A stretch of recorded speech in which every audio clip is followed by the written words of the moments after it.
really the think tank in a way, the power of idea where globalization comes from originally. So from your perspective, at this point, what can be done this year urgently?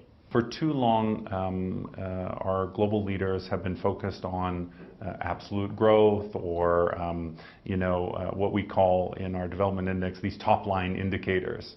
And in fact, neglecting the people who have been left behind by globalization.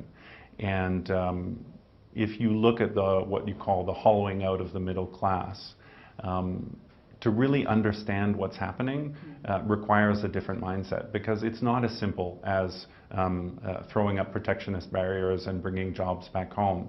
Many of the jobs which have been disrupted and eliminated in countries have not been eliminated through being offshored. It's actually technological change. That's right. And that's why I think for China, one of the really important pillars in this year's meeting is around the fourth industrial revolution, because it has this tremendous power of disruption, yet at the same time for China, China could emerge as a real global industry leader in some of the new industries like biotech, nanotech, and quantum computing.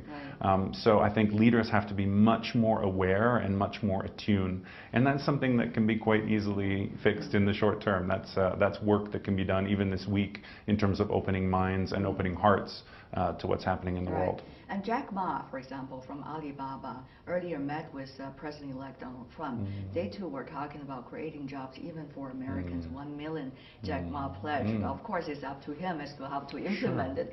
But on the other hand, it demonstrates to a certain extent how much globalization is important to provide jobs, that we forget the other side of the story. Absolutely. We've been working for a number of years at the World Economic Forum from our China office at China's globalizers. And one of the things we found is that those Chinese companies who go global really improve their governance, really improve their innovation and their core systems, and that makes them more competitive back home. And so, globalization is not a one-way street, it's a two-way street. And the role of Chinese companies, both in creating jobs and opportunities globally as well as domestically, should not be underestimated. And by the way, World Economic Forum, more than 10 years ago, already identified Chinese cities as the place to host the summer Davos. That's unprecedented anywhere in the world. Many just wonder, how could WEF have this kind of vision already more than a decade ago? This is amazing in a way, some say. Well, our relationship with China goes back to 1979, when we first went over to see the reform and opening up. And in 1981, we took our first delegation of international CEOs to China. And at the time, it was really about bringing international know-how to China. Yes. But that story has changed a lot over the last 30 years, and now people are coming to China to learn and to understand what's going on. And I think our decision to launch the Summer Davos was really in that vein, is to say, let's have a global meeting hosted in China, focused on science, technology, innovation, and entrepreneurship, where people can come and see what's really happening in China in terms of innovation.